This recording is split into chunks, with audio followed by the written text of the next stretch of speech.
Hey guys, hey guys, Sean here. I am, I wanted to, I'm doing my first, my very first, solo commentary, and so I am basically, I just wanted to do it on, like, I posted on Facebook a list of movies for me to do a possible commentary on, and apparently the winner was The Mask, by Jim Carrey, with Jim Carrey, whatever. So that movie won, or was voted on the most, so I'm doing that movie. And I have it queued up to the menu right now. Just gotta press the play button, obviously. I was supposed to start this video at 6, but figured why not start now?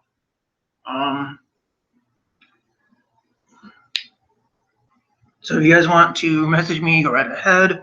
In the live chat, you guys are more than welcome to message me. So yeah, so let's get started. Hang on.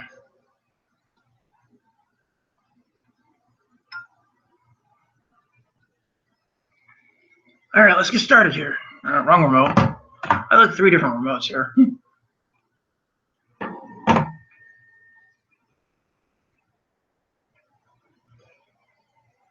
PG-13 needs to draw.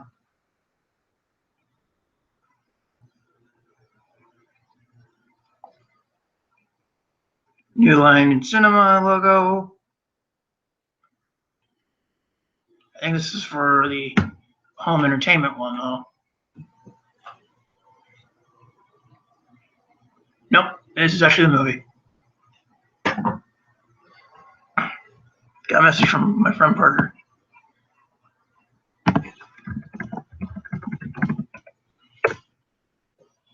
Directed by Charles Russell. I think he went on to do Scorpion King with The Rock, which is actually a very good movie, I may add. So we're looking now at like a not really a sky view, but like a city view of Edge City. We got divers under the water, digging for whatever. There was actually a alternate opening to this movie set during the Vikings time, where like these Vikings were trying to bury a chest, which we obviously know is the Mask. If you guys have seen this movie, I think because it was cursed or something, so they wanted to just get rid of it and try burying it on this island or whatever, which I'm assuming would eventually become Edge City. But then that would eventually lead into the city view, which would carry us into this movie. And so you got the Mask floating above the water, or up the water, whatever. And then you got the title, The Mask. Now I love this movie. This is my favorite Jim Carrey movie ever since I was a kid. And this movie's like 22 years, no, almost 20, nearly 23 years old now. It's a shame they had to follow it up with a shitty sequel like Son of the Mask. Although I've heard this movie was based on a horror comic, so I would actually, if they ever decide to reboot it, I would actually see it more like that comic, which would be actually a cool idea. So we got Jim Carrey here trying to impress a girl with concert tickets, but he's basically striking out, obviously. Jim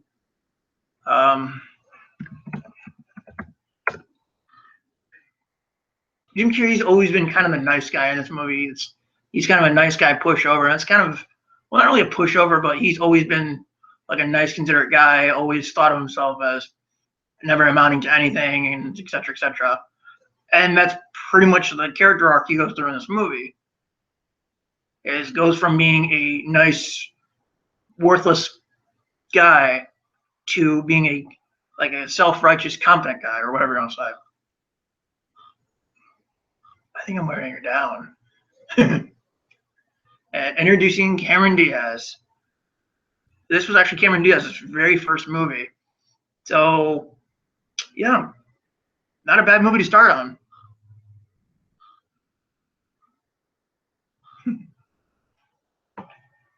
Turn on the subtitles.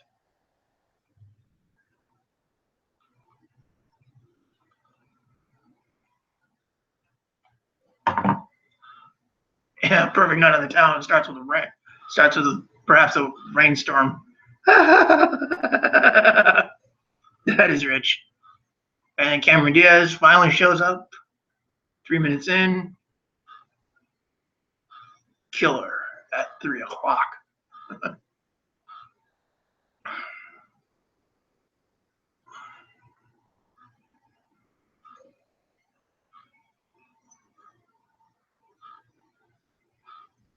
Man, I don't mean to sound like a bird right now, but man, Cameron Diaz was hot at 21.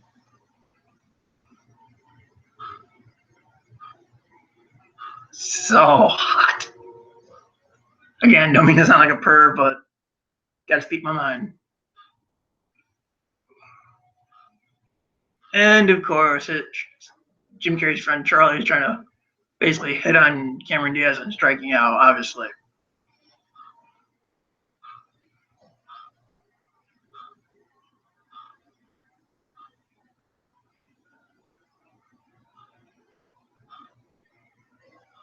I still can't believe after an amazing movie like this, we got a piece of shit called Son of the Mask, which I'm pretty sure I've already mentioned.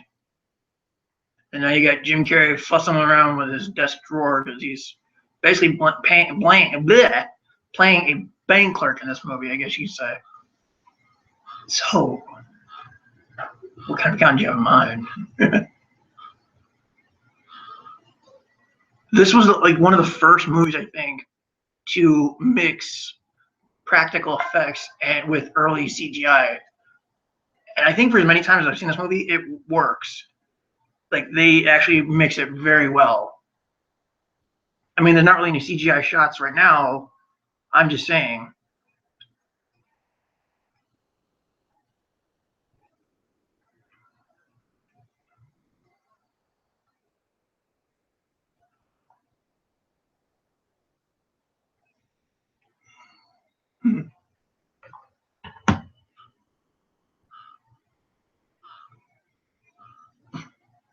Cameron Diaz trying to decipher Jim Carrey's tie, and Carrey being nervous. Obviously, I would be too.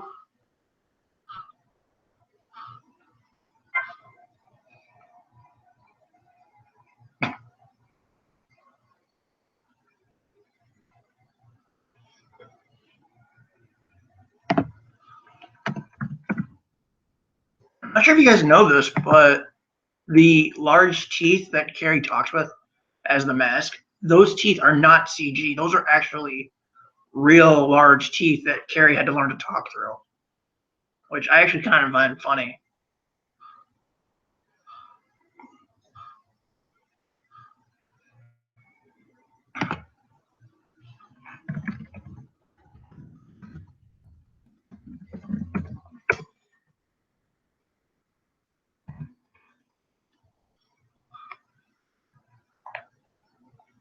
And we find Diaz is here on a mission to scope out the bank for her criminal boyfriend named Dorian Tyrell, played by, I think, Peter Green, I think is the actor's name.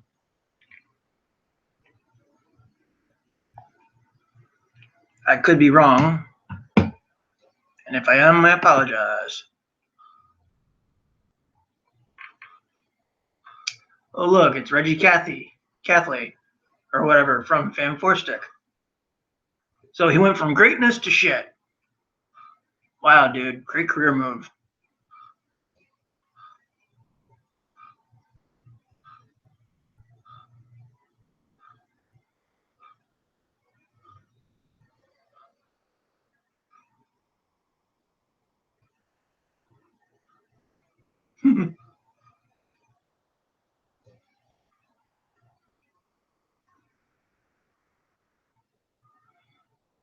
So of course we got a villain who's trying to overthrow his boss.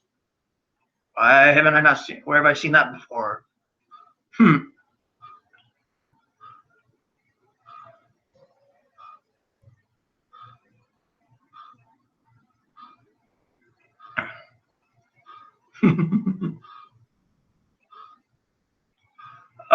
Funny thing is that the scene now where Stanley, played by Carrey, is actually trying to check on his car. The auto shop was actually shot in the same location as the Ghostbusters clubhouse or headquarters, if you will, from the original movie, which I thought was actually really cool. I actually read online that the so-called work print, you can't really see me do the quotation marks because my camera is off, but the work print, if you will, or the original cut, was actually an additional 13 minutes longer. And I've actually seen some of the footage, and it's really and it's good stuff. But like, it would, not that it wouldn't fix the movie because the movie's not even, it's not shit. This one's not shit. It's the sequel that's shit. But the extended cut would, if they were to release the work print as an extended cut, it would add clarification to certain plot points, really. And I'll get to that later. The loner. Man, I actually like the sets. They look really good. I mean, they probably didn't build any sets. Probably all like real locations. But it's the way they, I guess, redesigned it is good. I like the way they redesigned everything to make it look like it's like sort of out of the 40s and 50s or whatever.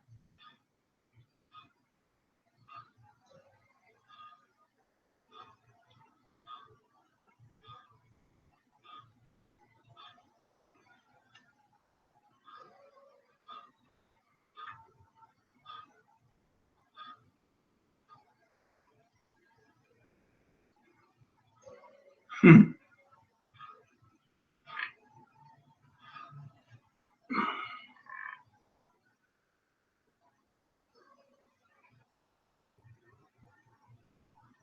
And of course, Stanley's friend trying to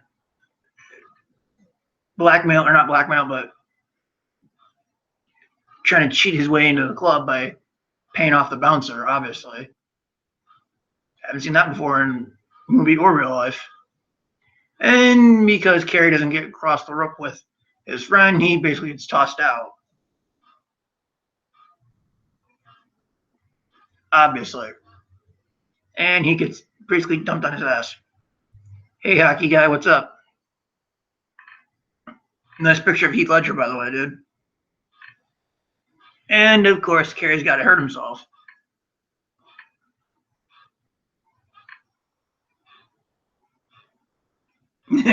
Splash of water.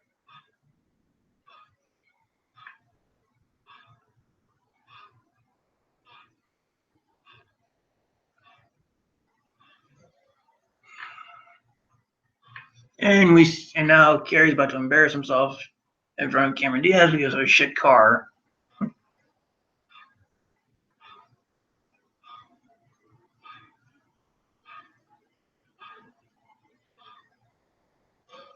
That's not my car. Trying to play it off. But much is the ticket. All right, I'll take it.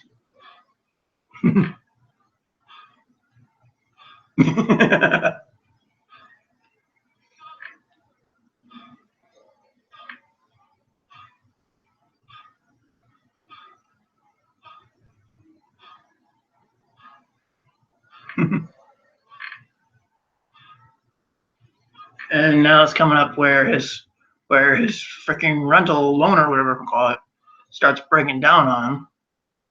Of course.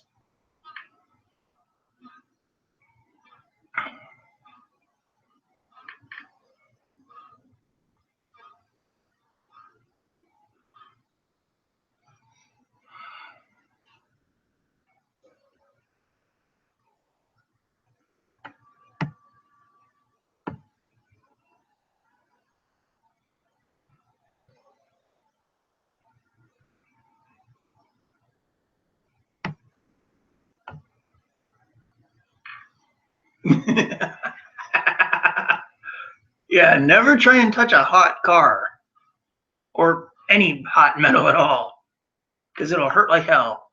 And just add insult to injury, the car starts falling apart.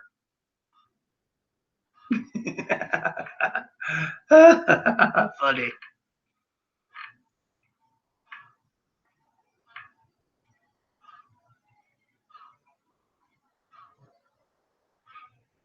Now that I've finally upgraded to Blu-ray, I want to get this and the first Dumb and Dumber with Jim Carrey on Blu-ray because there's a double feature with both movies, and then get rid of the two shitty double features that I have now on DVD because both The Mask and Dumb and Dumber come with their follow-ups on individual special or individual double features, which both follow-ups are shit.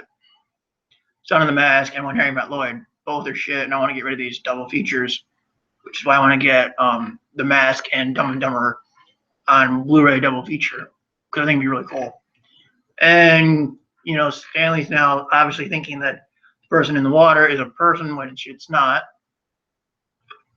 And this is where we find the titular mask, or the mask. You know that. You guys know what I mean.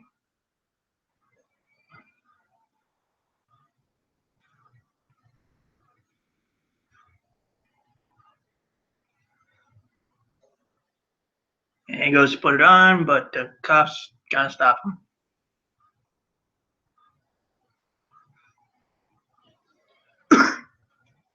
And coming up here where he's walking into his apartment, there's actually was a deleted scene where these thugs walk up to him and say, "Hey, mister, you got the time?" And he's trying to walk away from them, but they kind of snatch his watch, and that's why he doesn't have it here in the scene where he's walking into his apartment, which adds to the line, "Do you have any day time?" And no, you actually no, because he doesn't have his watch anymore. And then because that deleted scene's gone, the idea of him getting his revenge on those thugs later in the movie kind of doesn't really make sense because we have no idea why he's getting revenge on them because they didn't do anything to him. Aren't you back at the laboratory to get your bolts tightened? I should have said that.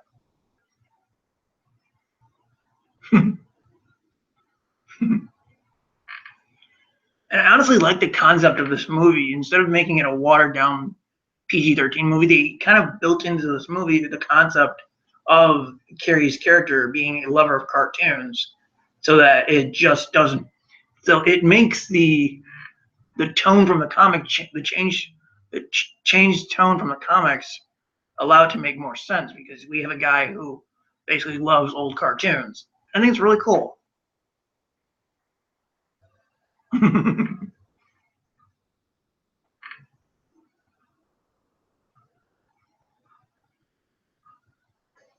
Milo.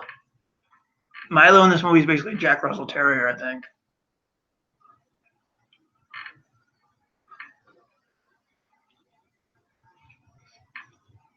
Ready? Get it.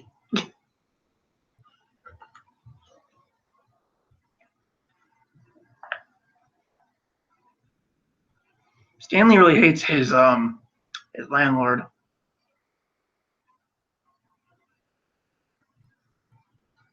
Which obviously I would hate them too. And we have shit, I forgot Ben Stein, who's the only actor to appear in both films. And I think he even appeared in, well, not really appeared, but he voiced his character in the cartoon series, which honestly, I was always such a huge fan of that cartoon back in the 90s. I really wish they would have released that to DVD or something. Because I was such a huge fan of that Mask cartoon growing up.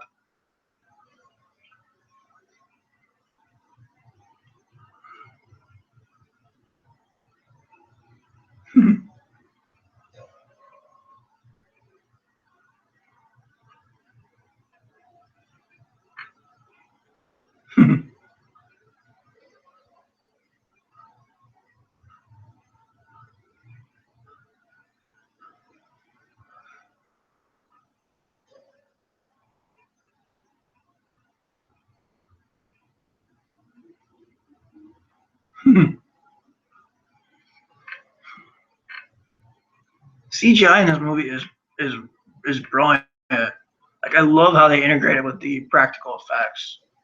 I'm sure I've already mentioned that before, but fuck it, I'm gonna mention it again.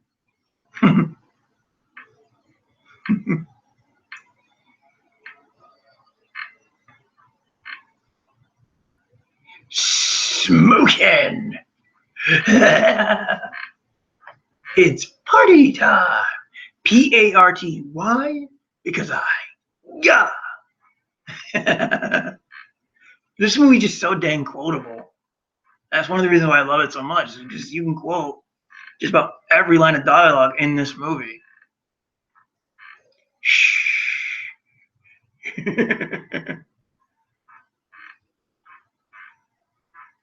And Clark jumps out of his pocket.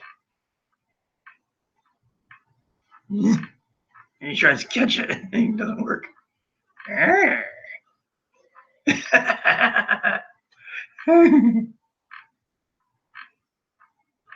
Ooh.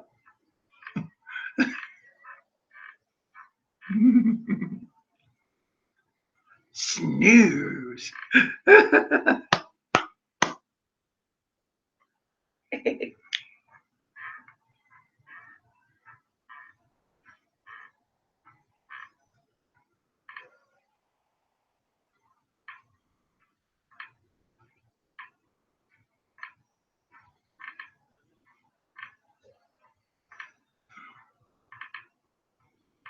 Hey, look, Ma, I'm roadkill. I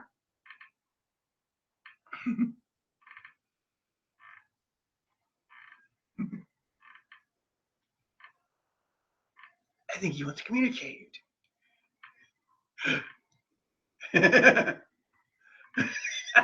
Bullhorn.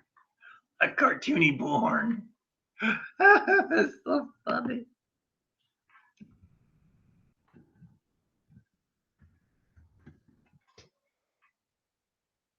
Okay, this scene coming up that I mentioned, where these thugs try to pick on him getting his revenge, it in a way makes little to no sense because we didn't have the scene earlier of them picking on him. Because basically what the mask does is basically sort of like in the comics at least I think is that the mask would go after the people who wronged Stanley or something, or just it seemed like that. But since we never have the scene where they're bugging him, it makes no sense. But it's still a good scene nonetheless. And there's actually a I don't mean to turn this into an R-rated discussion because the movie's PG-13. There's a scene coming up where he's going to make balloons right here, where he makes it, where he pulls up, sorry, wrong pocket, where he pulls a condom out, and that was basically ad-libbed by Jim Carrey, where he pulls out a condom and says, sorry, wrong pocket. That was ad-libbed by Carrey himself, which I thought was funny. And now that I'm 26, I understand that joke. But when I was a kid, I really didn't. And he's gonna make a Tommy gun.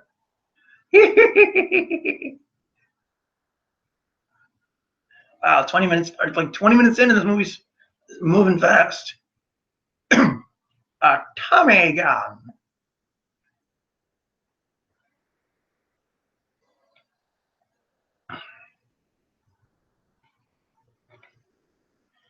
With these powers, I can. It's incredible. With these powers, I could be a superhero. Granted, this movie was based on a comic book, so I guess that line makes sense.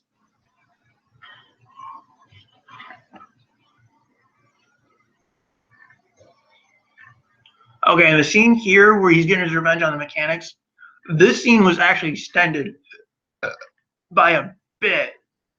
Like, in the movie, they kind of cut away while he's getting his revenge on the mechanics, but yet in the extended cut, or in the work print or whatever you want to say, we actually saw him do it. But of course, they wanted to get the PG-13 rating, so I can see why they cut it out because they wanted to get a PG-13 rating. Because had they kept that in, we would have got an R-rated movie.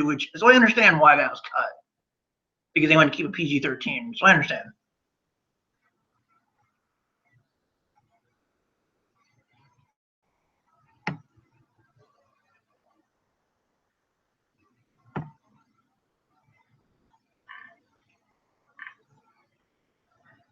And now he just assumes it was all a dream, obviously.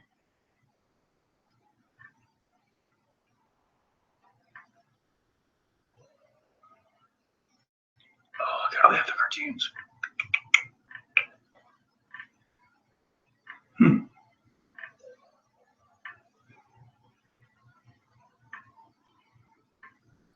Lieutenant Calloway.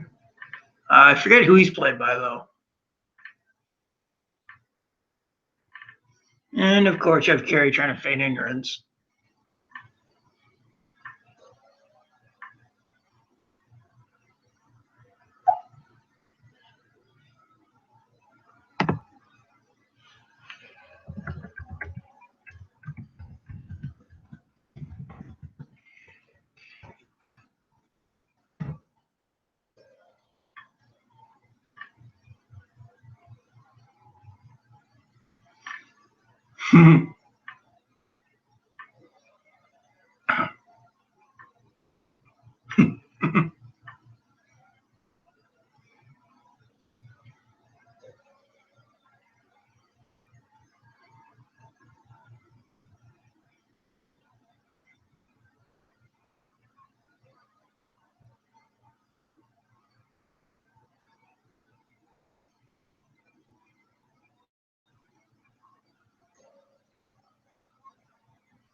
He's late for work.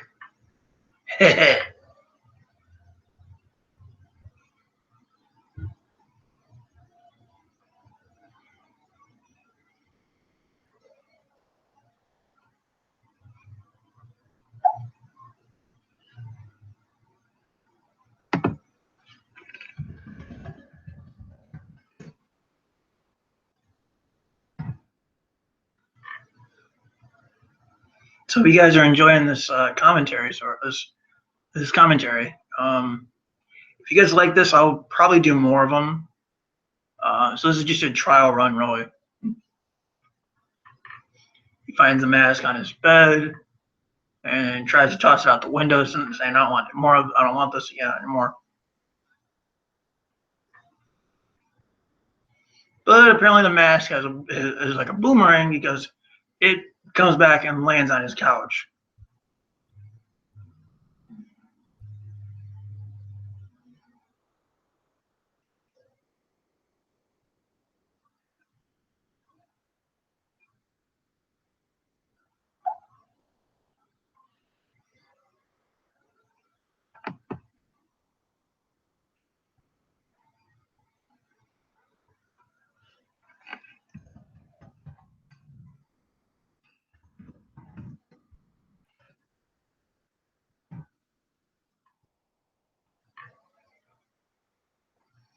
She happened to look outside in the gutter.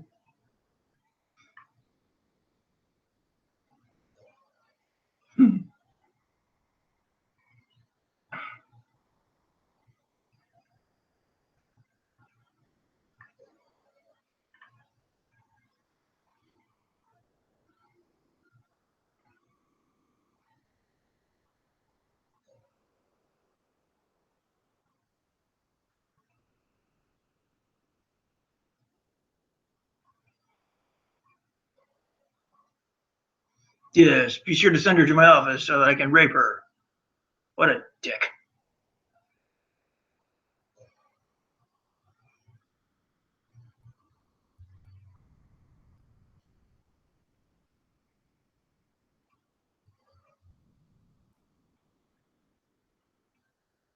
Yeah, and Charlie's about to make a quote that I keep using every time I get dumped by a girl.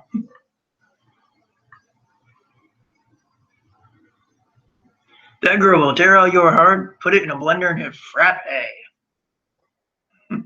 I use that quote over every time I get dumped by a girl. And then I proceed to add the words, and then she will dance on my ashes. Or dance on the ashes, whichever.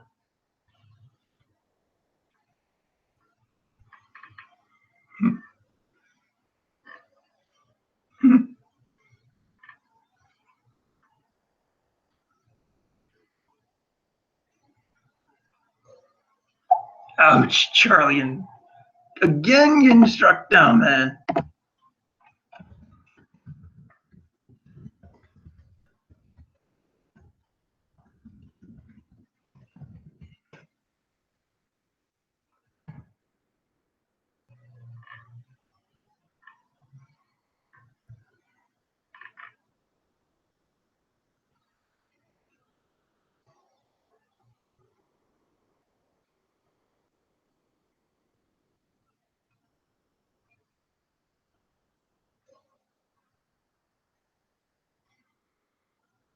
Hmm.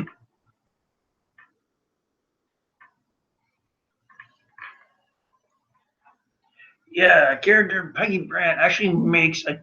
She's actually okay. Here's what I don't get is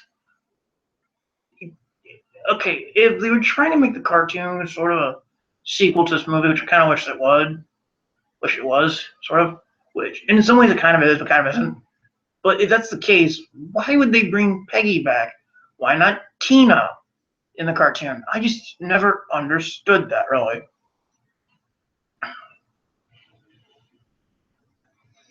And I like how with this movie they try to start up a love triangle between Stanley, Tina, and Peggy, but yet they sort of flip it in a way. I mean, I'll explain later when we get further into the movie.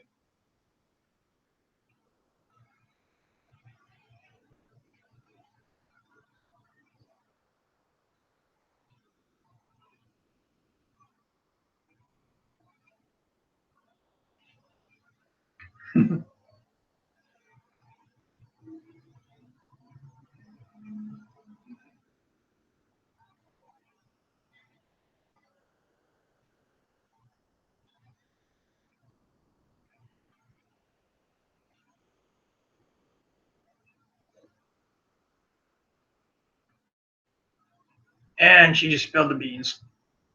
Bean spiller. You are a spiller of beans.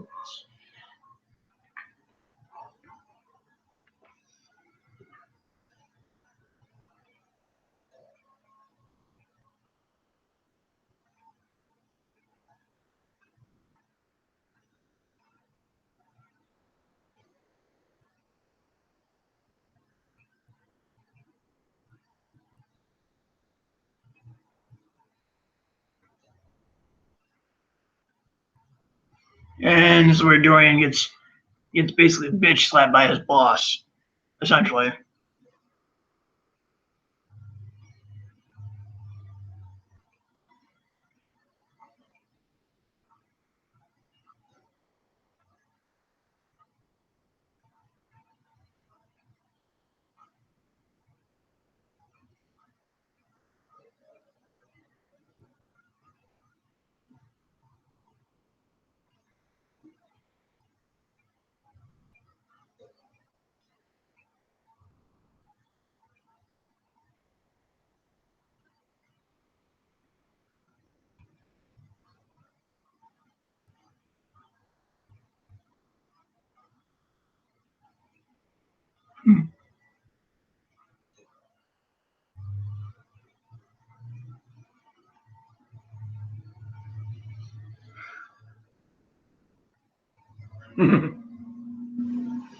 So basically, either get out of town or I'm gonna beat you to death with a golf club.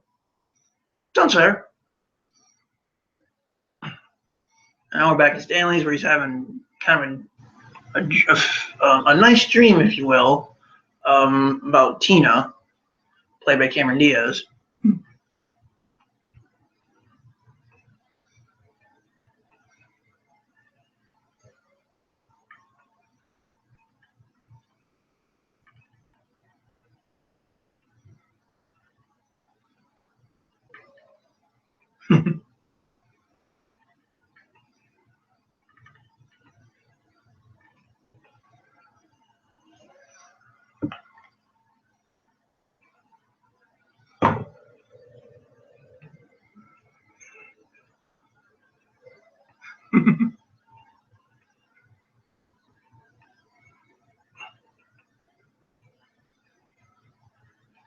And of course, it gets to be revealed as Milo, which is funny.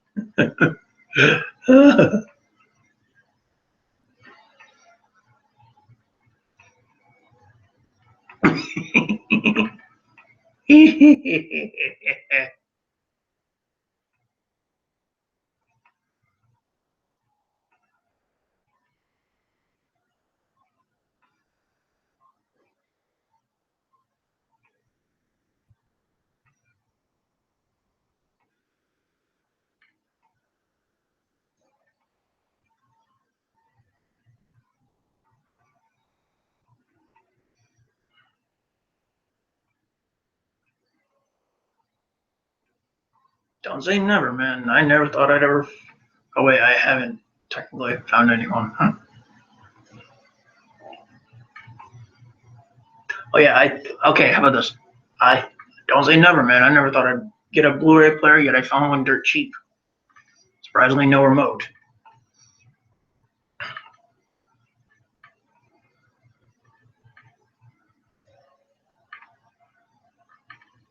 He throws the mask behind his couch, only to a few seconds later dive behind said couch and put the mask on.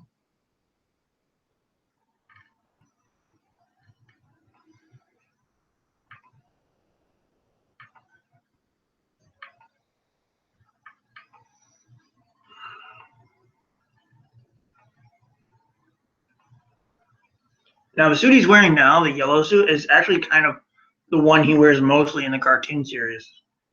I mean, they changed the tie, obviously, but it's still essentially the same yellow suit that he wears in the cartoon. So, yay to the cartoon.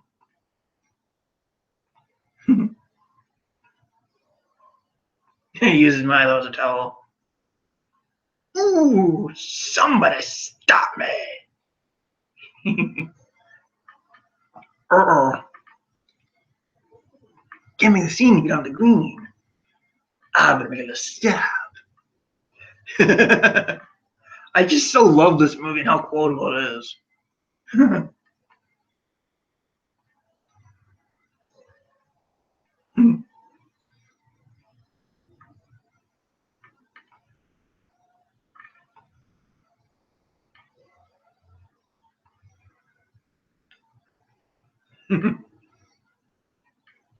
The doctor is about to operate.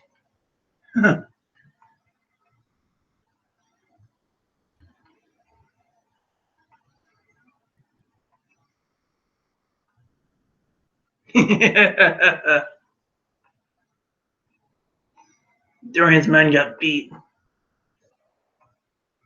Sorry, fellas. Waste not one note.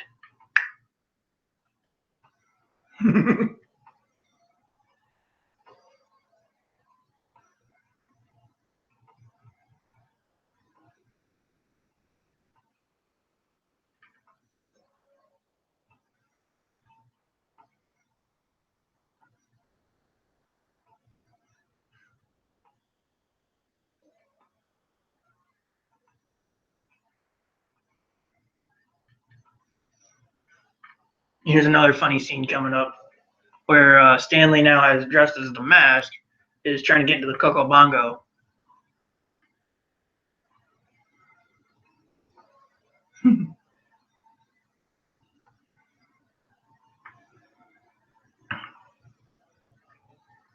We knew, but I think my friends are. Franklin Grant, perhaps you know them. Franklin Grant and Shelton. So much funniness. This movie's so fucking hilarious.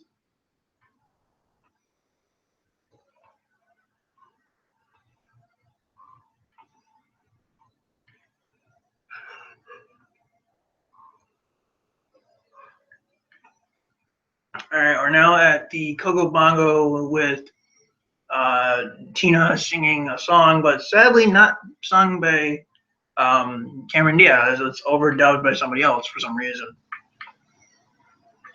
Yet Carrey, as we'll eventually find out in a few minutes, actually sings most of his own songs in this movie.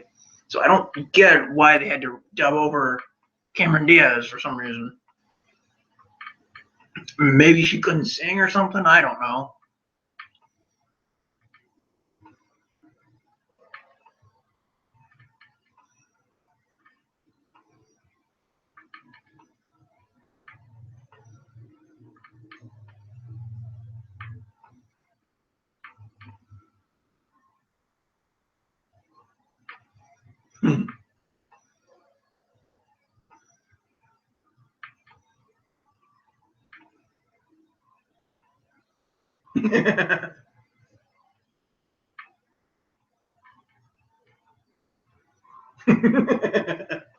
uh, the CGI in this movie is both funny and practical because it actually blends in very well. Like I've said several times, I just can't help but repeating it. The effects in this movie, they all hold up after 20 years.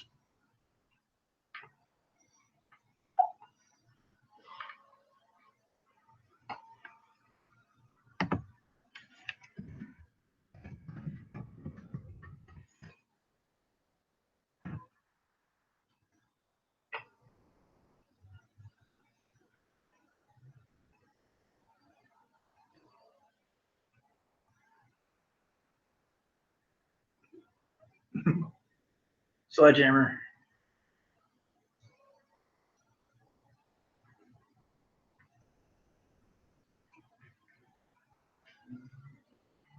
Now here comes the scene they try to redo in the sequel to obviously shitty effect.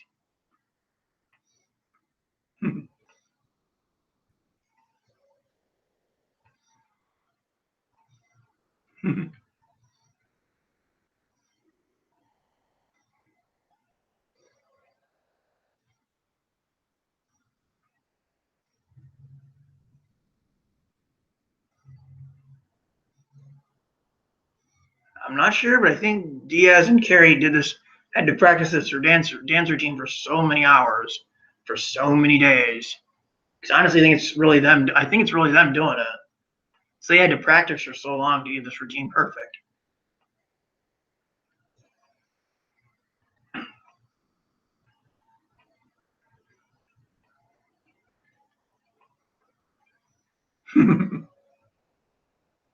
Man, I really wish they could do a true sequel to this movie, or at least put Diaz and Carrey in a movie together because they do have perfect chemistry in this movie. For it being Cameron Diaz's first movie, she's good, and her and Carrey have perfect chemistry. So I really wish they would do a movie together again. Smoking. Trust me, even if the movie is a piece of shit, I would see it just for them, just for Carrey and Diaz to do another movie together, even if the movie was complete shit. Which I actually read they almost did a movie together about back in 2011, but the project obviously fell through because it was never made. I don't remember what the movie was called, but they were about to do another movie together, but it fell through. So that sucked.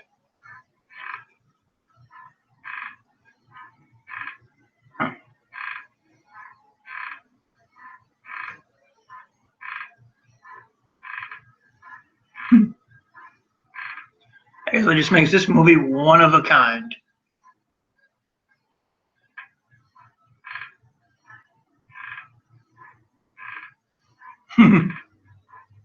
This dance routine is hilarious by them. And we got CGI Cameron Diaz going all the way around and spinning extremely fast. Because, yeah, that scene's not actually Cameron Diaz, but it's actually, well, nothing really, except CGI. And this is where he catches her is actually the true Cameron Diaz, though.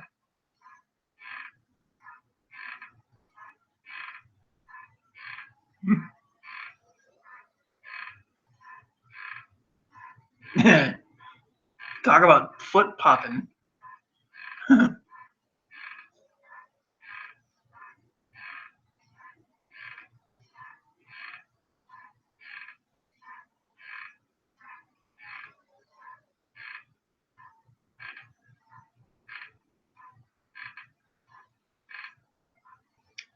Yeah, Dorian, great way to have people come back to your club by pulling a gun on them.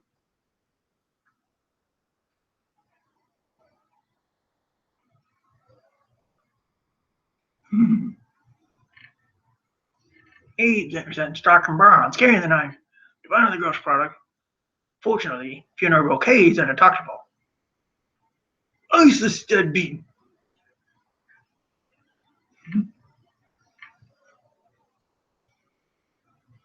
This is so funny. Elvis turns into Elvis. Cowboy. Nice. You got me, partner. And of course, because it's Jim Carrey, we can't have a normal death, a normal fake death. It's got to be overly dramatic. and cartoony because it's Jim Carrey. Well, that's why we love him.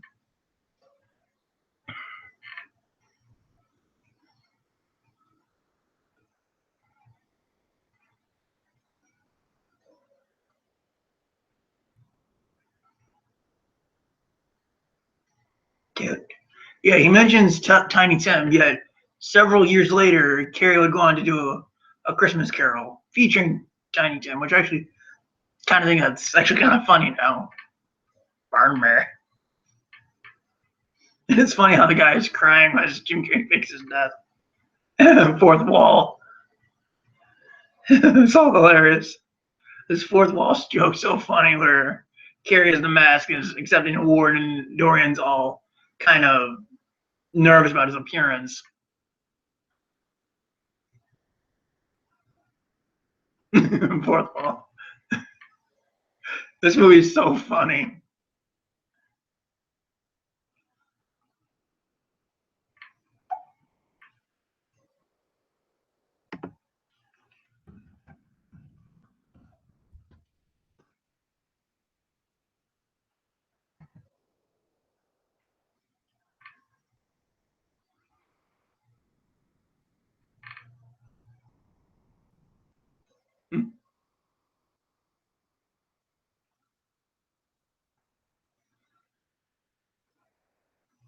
Maybe if you try to actual police work.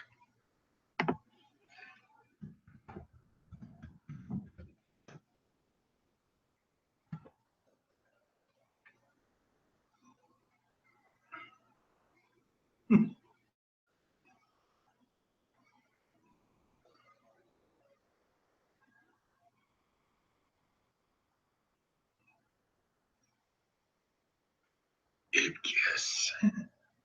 Like Kelly just obviously puts two and two together.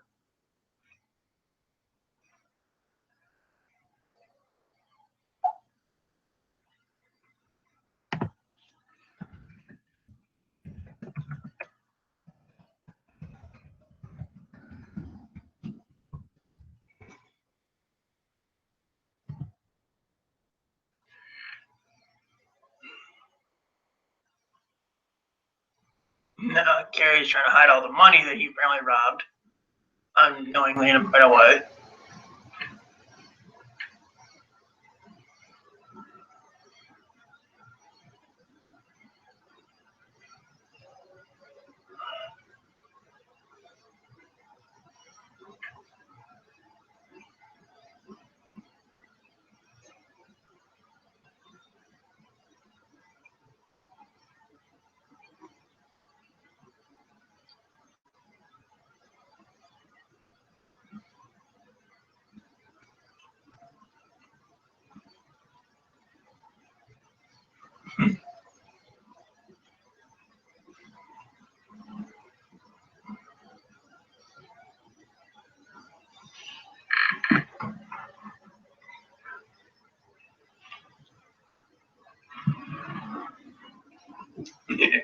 Two idiots with pajamas on the face.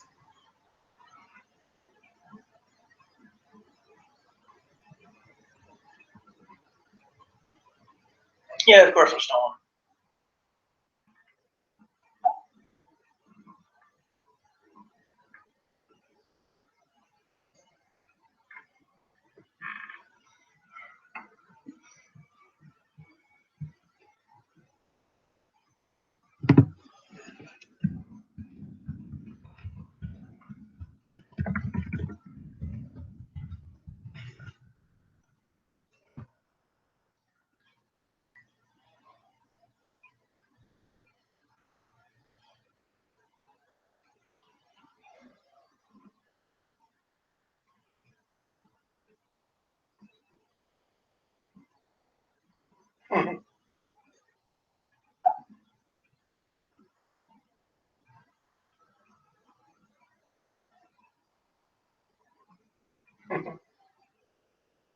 And now we have Dorian trying to pay bounty hunters, if you will, 50 grand just to get the mask.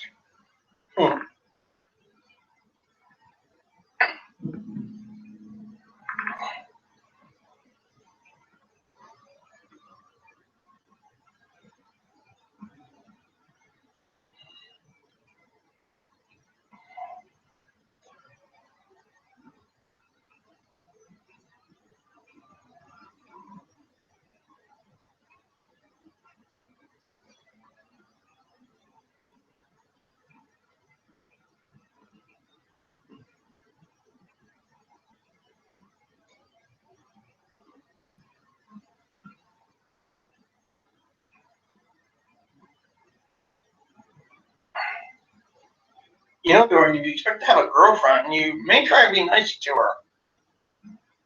Not a complete fucking dick.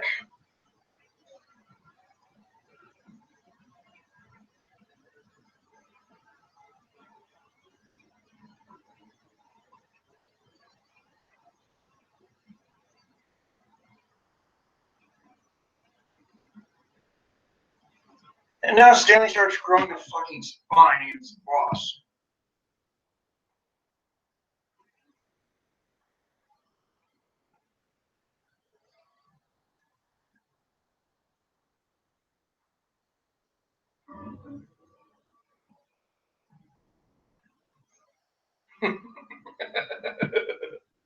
And he's just realizing what he just did.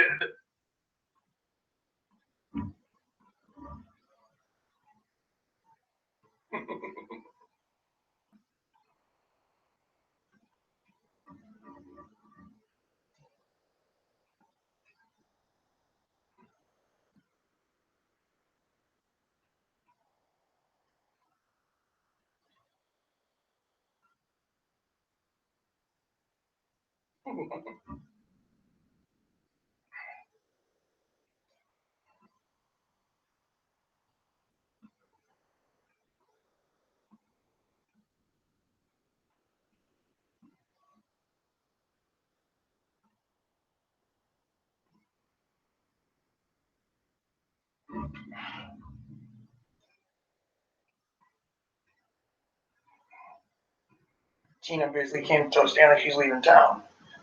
Good choice. That way your psychotic boyfriend won't be able to find you. Oh wait, I'm sure he'll find a way, obviously.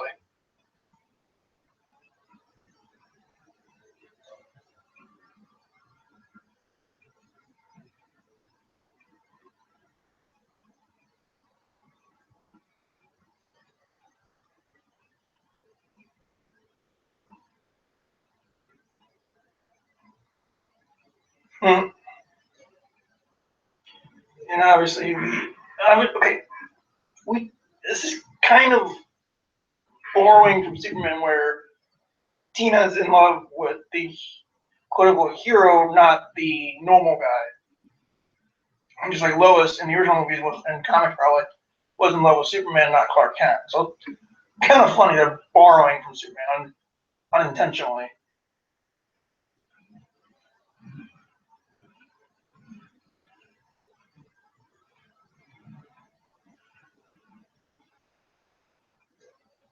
Sure you are. You're not in college, buddies.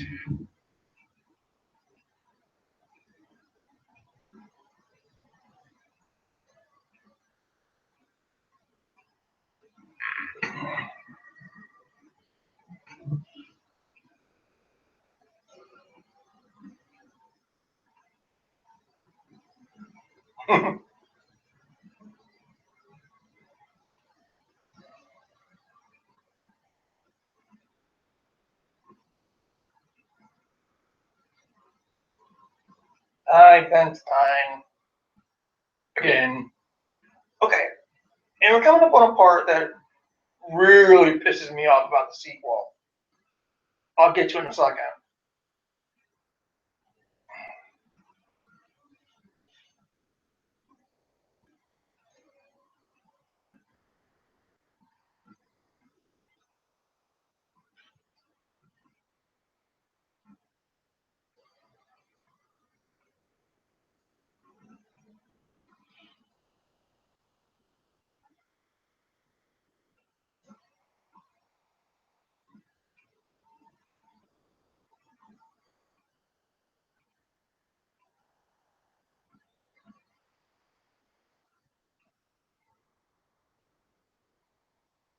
And I actually heard somewhere that originally in the original script, there was supposed to be an altered ending that would pay off the idea of the mask only working at night.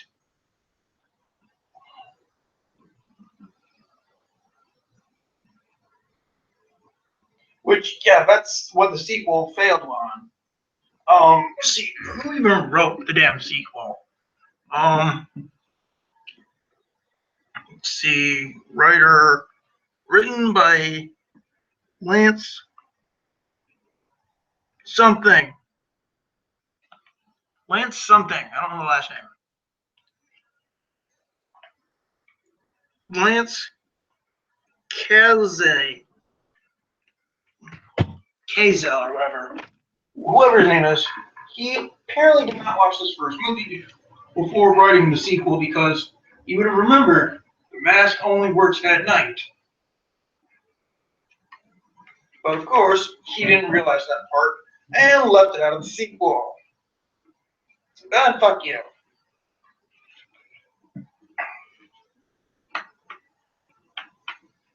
If I tell you, you promise to leave my office right now.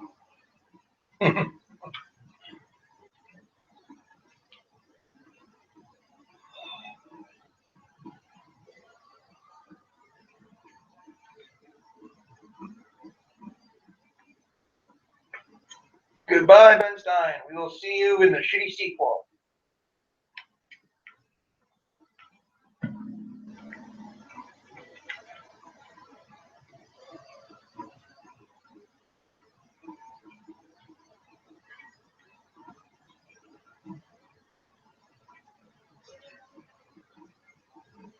Now we're at Landfill Park, which basically I'm guessing needs to be a garbage heap, like they say in the movie.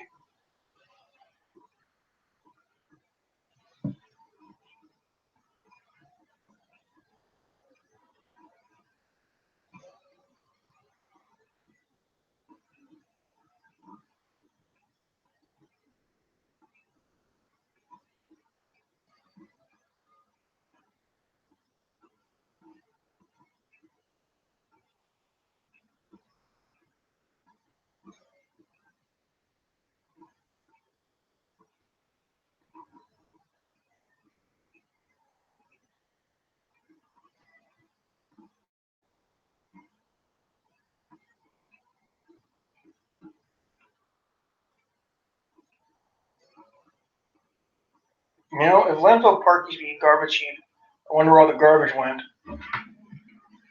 Hey, Peter, what's up, dude?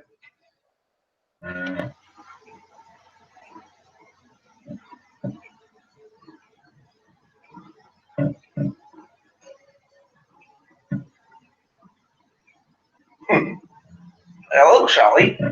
Oh, you make that day? Easy fit, easy mental beat. Is it written in the style? The dance and for the lives? I'd like to think so.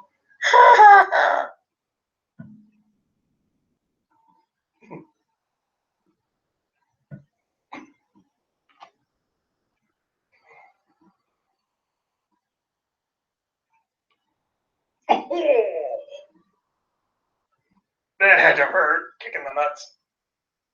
I love it.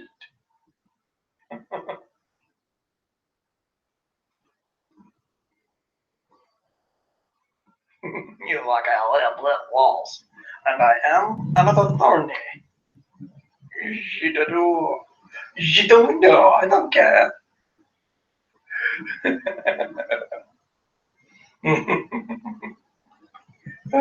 See it?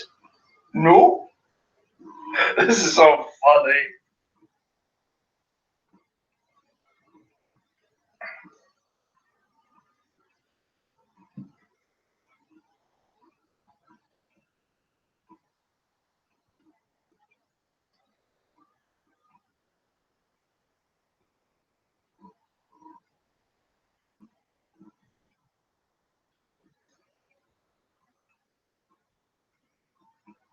Oh yeah, Tom, so rules. That's so funny.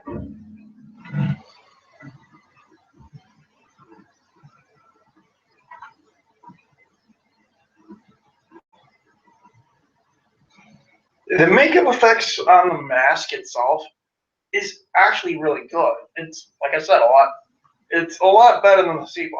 I know I'm trashing the sequel a lot because I fucking hate the movie. So please deal with it. Where's a camcorder when you need one? So to record how brutal the cops are being to him, I guess. Hi, Blake Clark. You will, in about 16 years, replace Jim Varney in the role of Slinky Dog, and do a great job of it.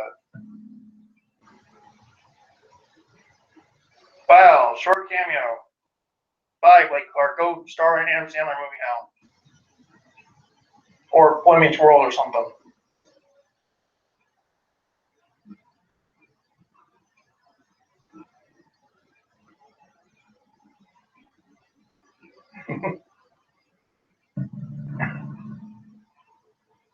Picture of Kelly's wife. You son of a bitch. Jeez, I think you had a sense of humor, after all. You married her. That's gotta hurt.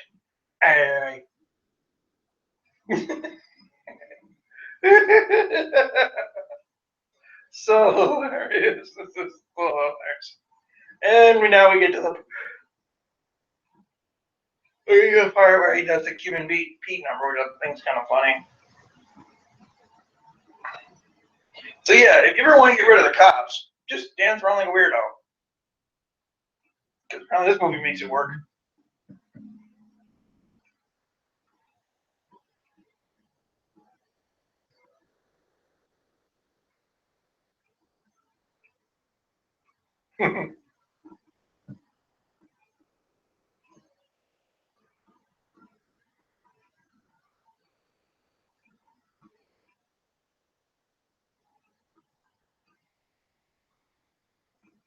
This scene's so funny.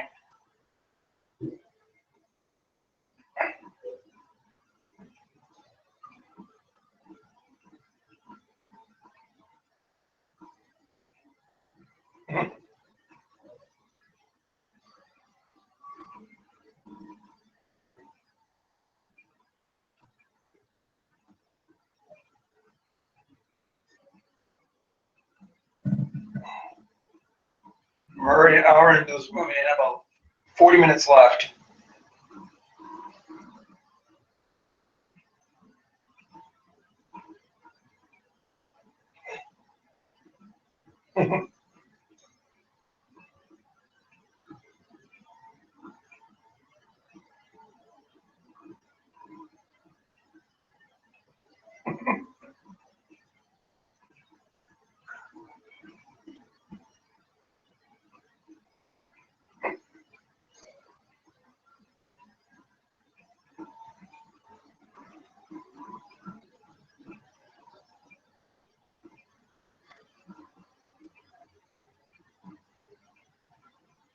Funny thing, this is actually Carrey singing a song.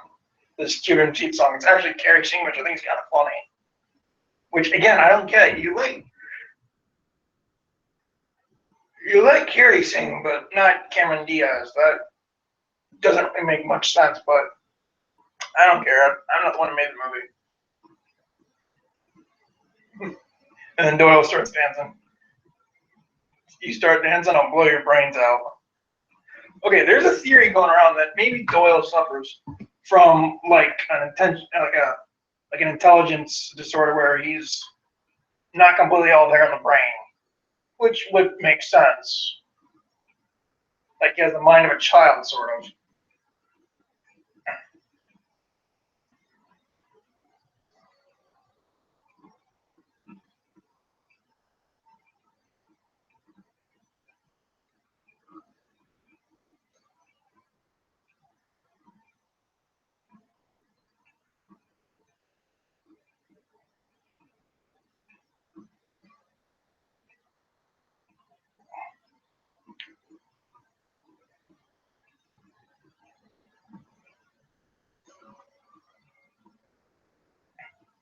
And then just because out of nowhere, Peggy shows up.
and we find that Peggy's basically double crossing Stanley, basically giving him up to Dorian because she needs to pay off her condo, of course, obviously, because it's always because of money.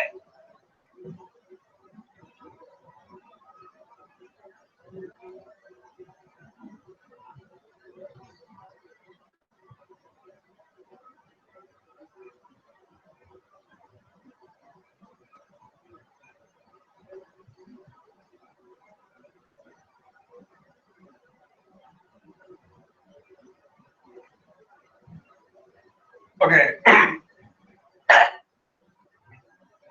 Coming up would be another deleted scene where there's two deleted scenes where basically after this whole scene, Peggy is basically out of the movie. Well, there's an explanation for that. Is that in a deleted scene, Dorian basically threw her into the printing press, and she dies, obviously. And then also there's a little suspension scene here where when they ask Stanley where the money is, and he says it's in his apartment, because when they say when they're at his apartment and they said the money better be here, Ipkiss, or you get Ipkiss your ass kicked.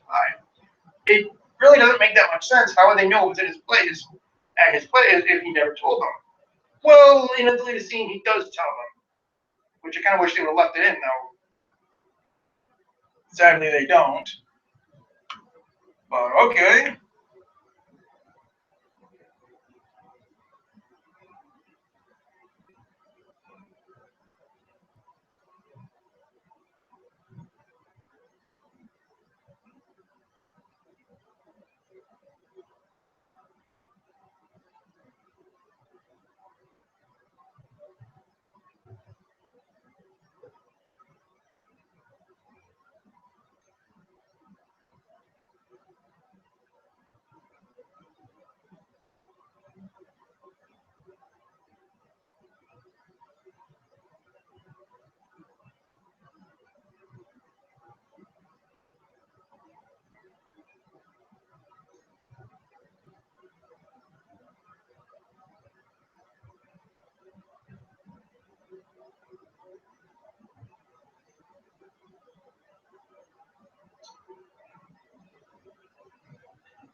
And so Dorian's men just stole the money from Stanley's apartment, and now Milo's trying to follow them. Smart dog.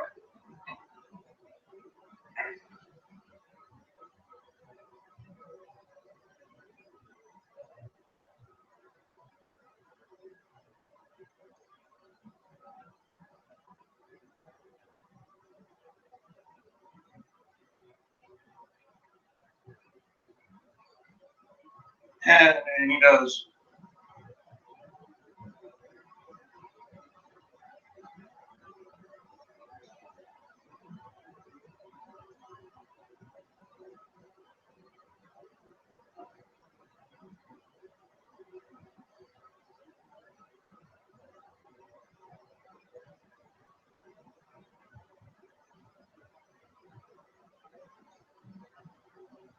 I mean, God forbid you should try to see if he has those powers without the mask, but nope, you just throw him in jail because.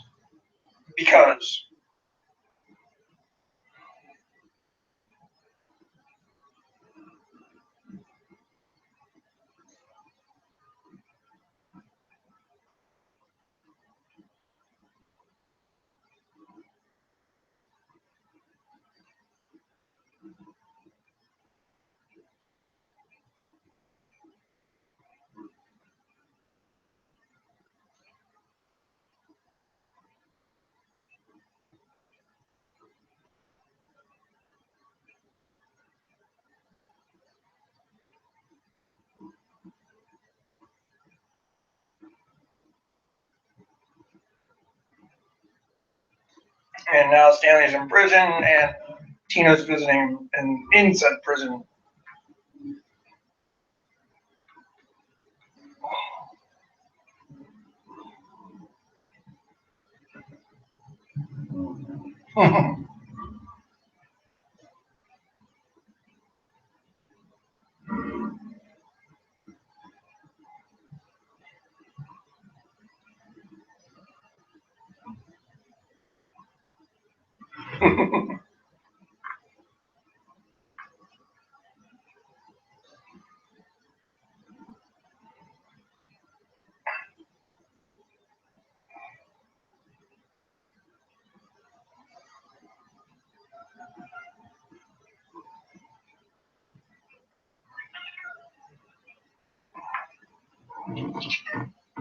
If you guys can hear, that's my cat basically whining.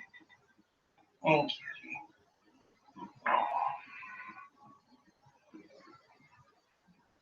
Kitty's watching the movie with me.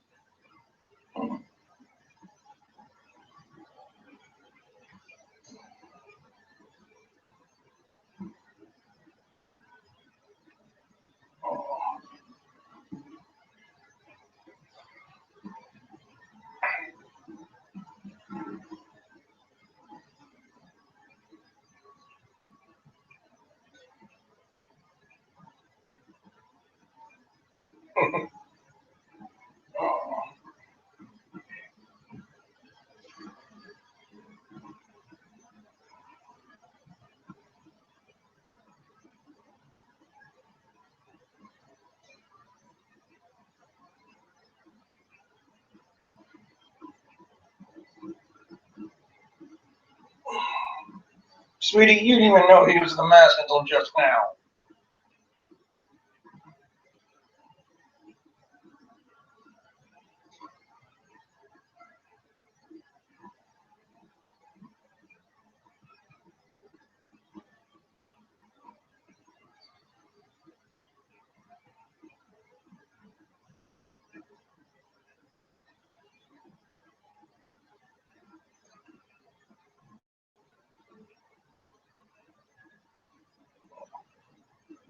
And now Tina's leaving the police department or police building, whatever, and being pursued by Dorian's men, obviously.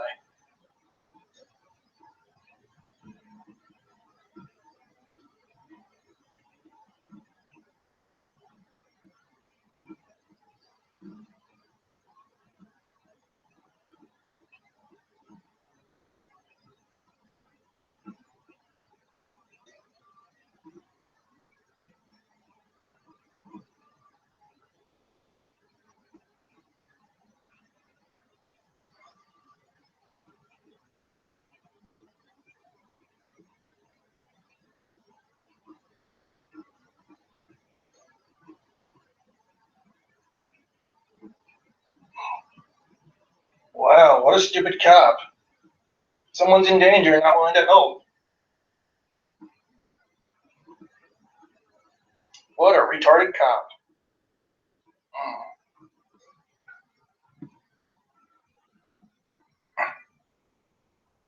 My love.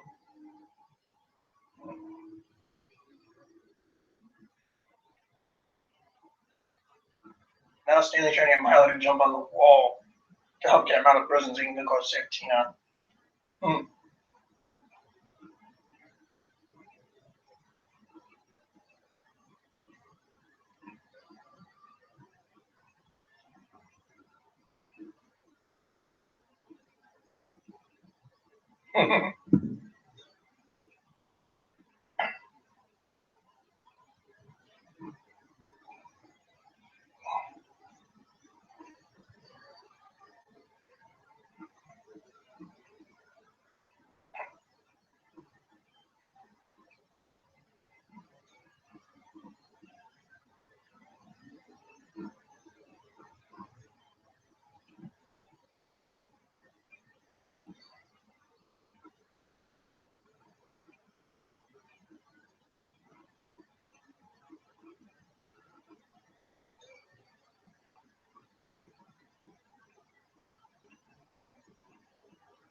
Again, if you plan to have a girlfriend, Dorian, try being a mister, not a complete dick. Dicks don't get girls.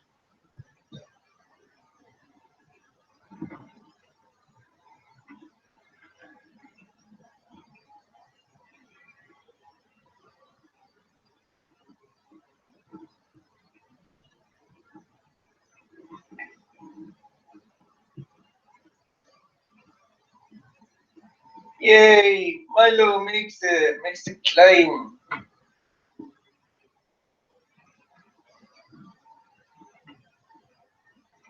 There's this theory going around of this movie that Milo apparently has trouble reading lips, which explains why he grabs the cheese in a second when Stanley says, "Get the keys." Well, maybe that's the case. Is he has trouble reading lips.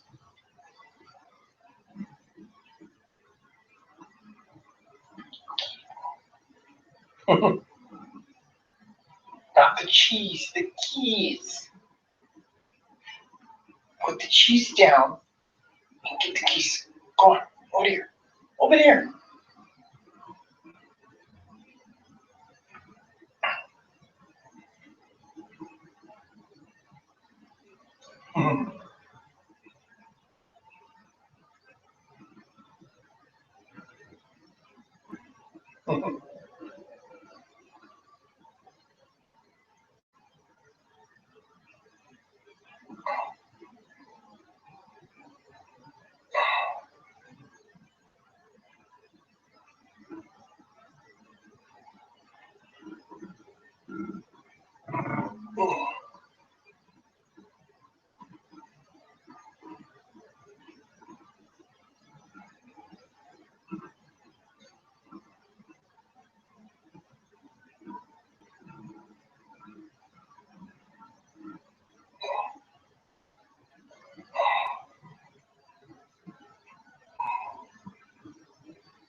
Now Stanley's trying to break out of prison. Of course.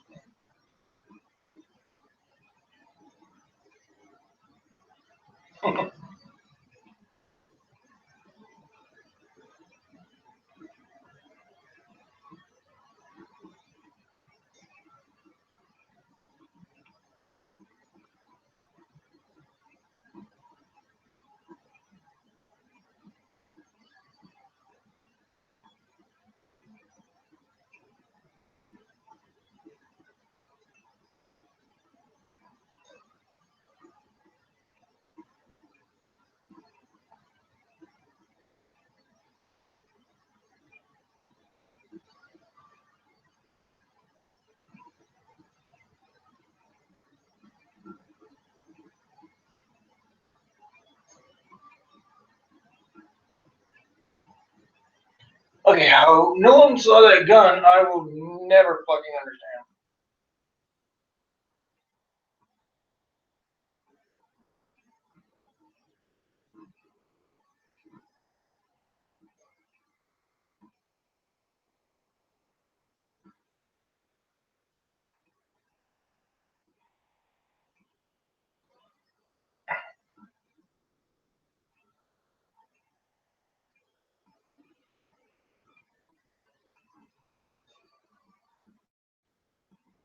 Okay, I'm gonna make a claim that uh, Superhero Rewind made that Stanley's mask was made sense because Stanley's mask was a crazy cartoon character and makes sense because Stanley watches cartoons. Dorian's mask doesn't make sense because, again, like Superhero Rewind says, there's not really much development for Dorian to explain why his mask looks like the way it does.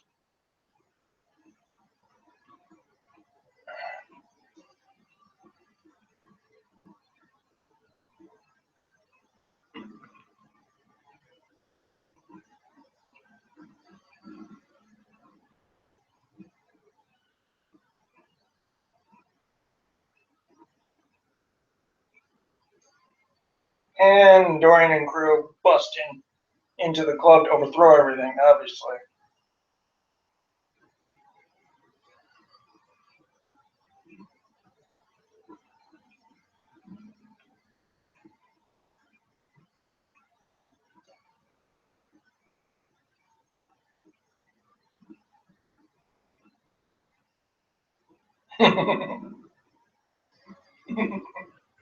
Alice in Wonderland joke. God, I love the jokes in these movies. Just the next bleed. Who's come for us, Perry? Or should I say Perry Brown?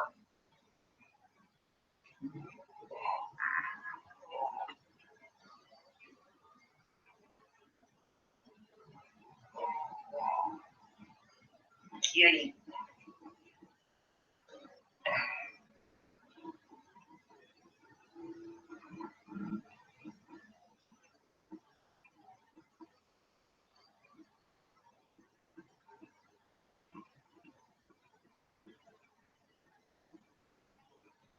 Okay, this trick makes no sense. How he's able to somehow heal himself. I mean, he's able to shoot the bullets out of his mouth like a gun or something. That makes no sense. Granted, he's wearing the mask, so anything's possible. But still, I don't buy it.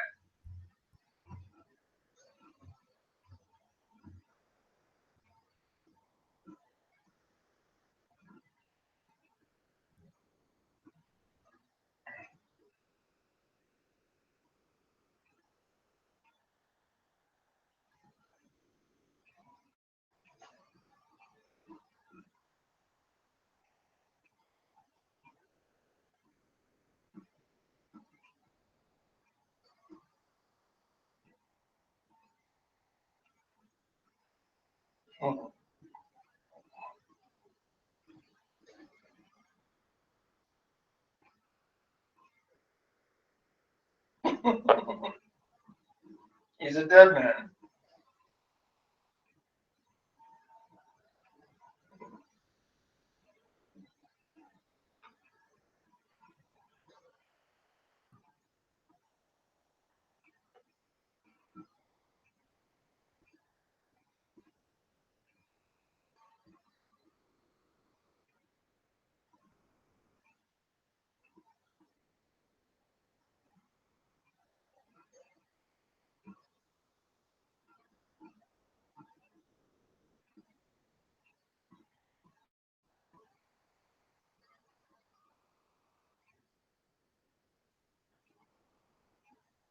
Yes, by Big Bang meaning killed everyone in club and possibly entire town.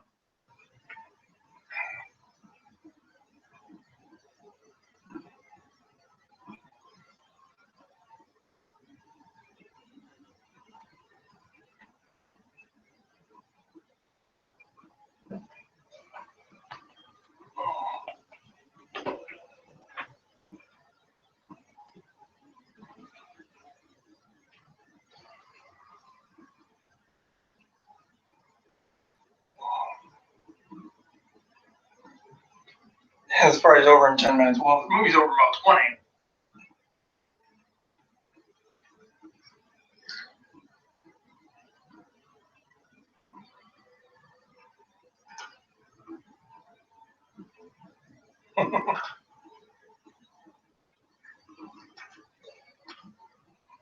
Smart dog. Because his Milo just unlocked the car door by himself. So Kelly was calling him smart dog.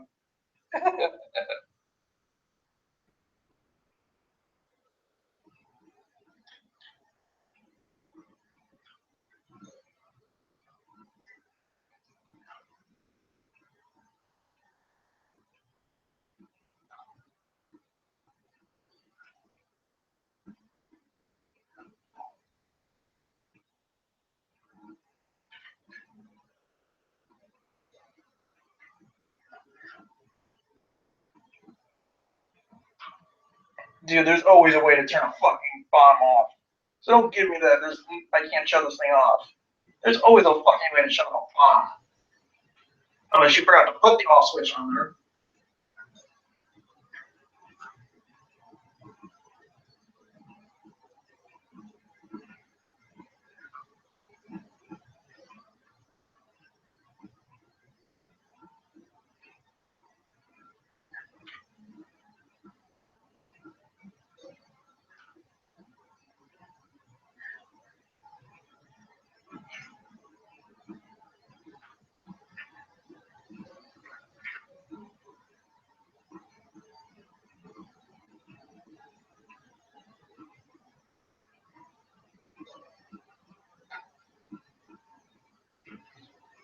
And the mask is not flying in the air because Tina basically kicked it out of Dorian's hand, obviously. Makes sense. And Milo catches it. Sweet.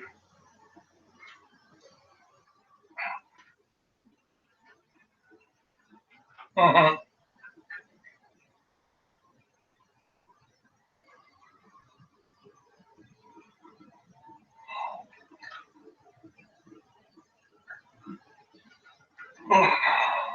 And now okay, here's another thing that I think this movie does better.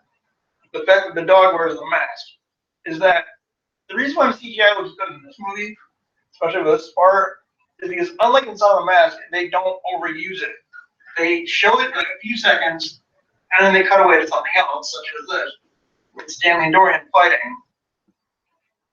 Whereas in Son of the Mask, they linger on the whole time. Because the movie has nothing but the dog and baby shit.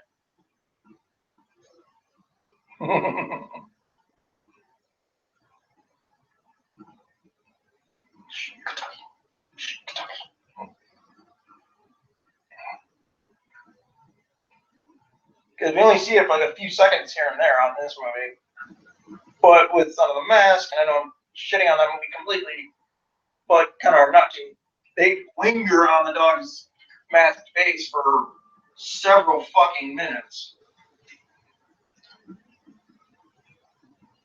I like how Jim Carrey says I'm winning, but sadly, Jim, you are not Charlie Sheen. You are not winning, sir. Well, in your own way, Jim Carrey, you are winning.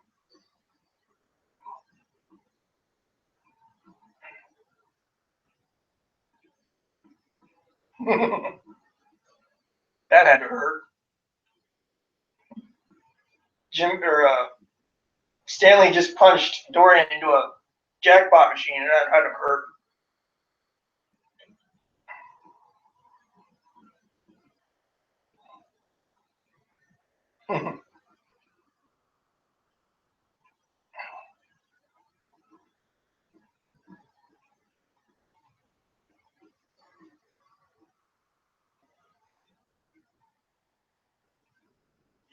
Yeah, of course, this bomb isn't consistent on time.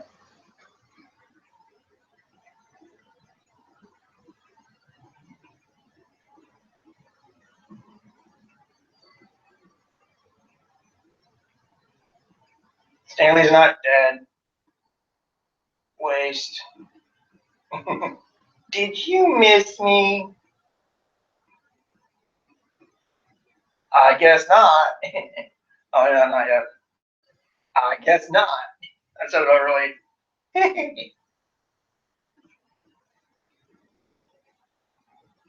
Now you ask yourself one question. Do I feel lucky? Well, do ya? Pug.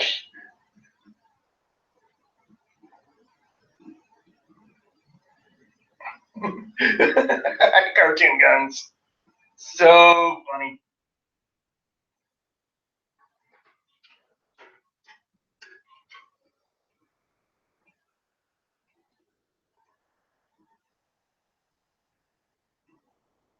I think by this point in the movie, Stanley is actually in control of the mask.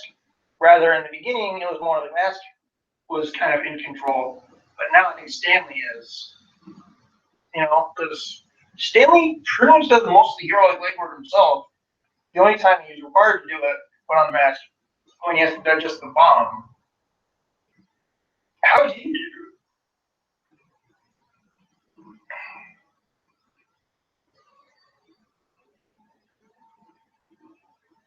This guy's a corrigible.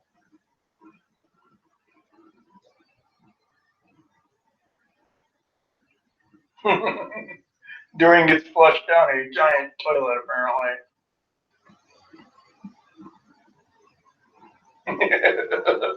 So funny.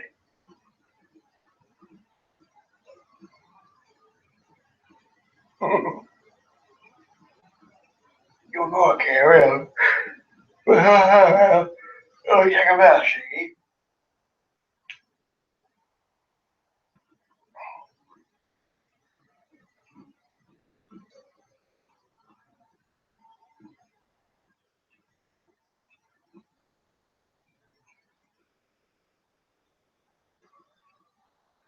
Mhm. Man, they can just never get that first kiss in there. Always interrupted by something. Always wanted to say that.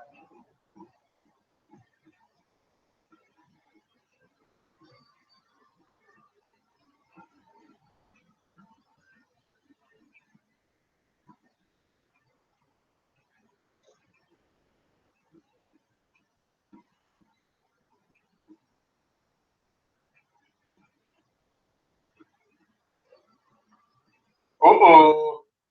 Joey just pissed off the mayor.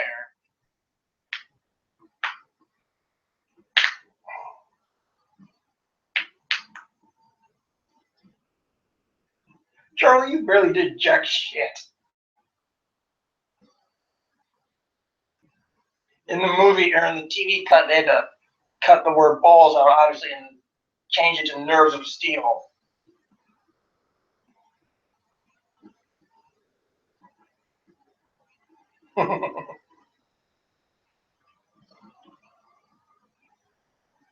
No, it doesn't sound good. What would sound good to you?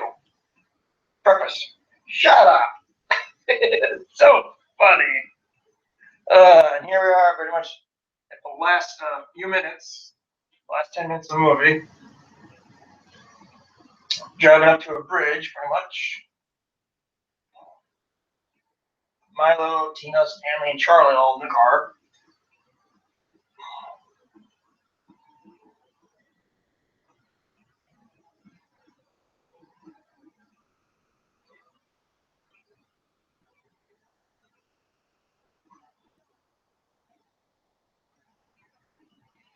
I mean, as much as I would like a true sequel just to get the bad taste of some of the mask out of my mouth, I can understand why they never made a true sequel, because this ending is essentially a definitive ending. They don't really leave it open ended.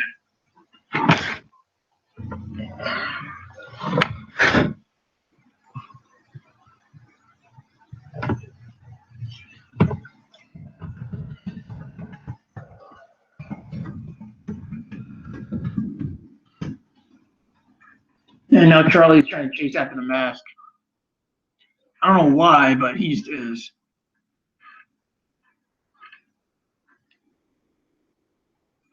And I think in some ways the cartoon is kind of its own thing, because Charlie's in the cartoon, yet they never acknowledge at all him trying to get the mask. Smoking.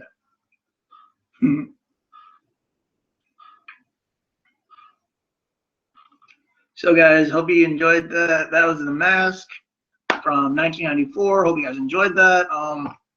This has been my first commentary. I really hope you guys enjoyed this commentary. Hope you found it enlightening and possibly informative and all that jazz. So I hope to do more commentaries in the future, whether solo or whether solo or with my group of friends.